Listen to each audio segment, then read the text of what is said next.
Rejections जो आ रहे हैं, एक इम्पॉर्टेंट रीज़न ये भी है कि आपको समझना होगा कि आपके पास जो वर्क परमिट है, जैसा कि पता है कि डॉक्यूमेंट्स अगर आपके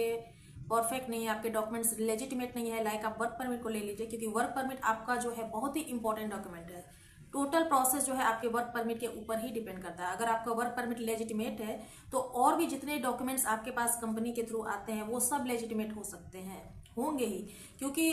जब वर्क परमिट आपका ओरिजिनल है और वो कंपनी के थ्रू आपको प्रोवाइड किया गया है तो यहाँ पर रिजेक्शन के चांसेस बहुत ही कम बनते हैं। इस वीडियो में मैं आपको ये बताऊंगी कि वर्क परमिट जो आप लेते हैं वो आप कहाँ से लेते हैं। मीन्स आप एजेंसी के थ्रू लेते हैं या फिर आप कंपनी से डायरेक्टली वर्क परमिट लेते हैं। इन दोनों के बीच भी आपको डिफरेंस समझना होगा, क्योंकि एजेंसी के जो वर्क परमिट होते हैं एक तरह से थर्ड पार्टी के थ्रू आपको प्रोवाइड किया जाता है, और कंपनी के थ्रू जो आप वर्क परमिट आपको मिलता है, मीन्स डायरेक्ट एम्प्लॉयर से आपको वर्क परमिट जो मिलता है वो डिफरेंट होता है। इन दोनों के बीच हम लोग बेनिफिट समझेंगे कि इन दोनों का बेनिफिट्स क्या है और इन दोनों में डिफरेंस क्या है, कौन सा वर्क परमिट आपको लेना चाहिए,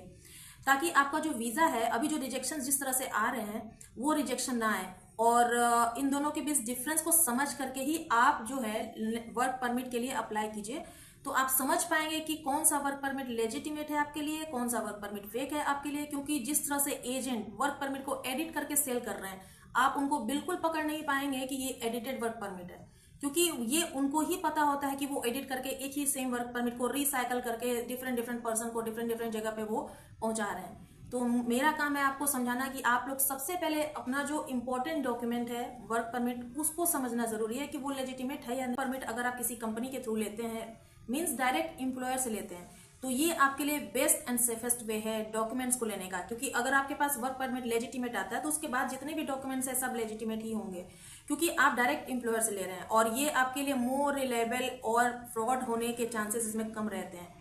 बहुत ही अच्छा होता है अगर आप डायरेक्ट कंपनी के थ्रू आपको वर्क परमिट मिलता है तो। और अगर आप एजेंसी के थ्रू वर्क परमिट लेते हैं तो उनका प्रोसेस भले ही फास्ट होता है, मीन्स आपको वर्क परमिट जल्दी मिल जाता है, बट उनके चार्जेस भी हाई रहते हैं और इसमें वीजा अप्रूव होने के चांसेस भी कम होते हैं, जॉब सिक्योरिटी लेस होता है आपको एजेंसी एंड कंपनी के वर्क परमिट में। बट आपको डिफरेंस समझ में नहीं आएगा इस तरह से, क्योंकि एजेंट जो सेल कर रहे हैं और आप लोग अभी भी एजेंट के पास जा रहे हैं, तो इसमें आप लोगों का फॉल्ट है। डायरेक्टली आपको कंपनी के थ्रू अप्लाई करना चाहिए, जो आपको एम्प्लॉयर आपको वर्क परमिट इशू करे। अब बात करते हैं इसके बेनिफिट्स के बारे में कि अगर आप कंपनी के थ्रू वर्क परमिट लेते हैं तो इनके क्या बेनिफिट्स होते हैं। सबसे पहला बेनिफिट होता है कि इसमें सिक्योरिटी रहती है।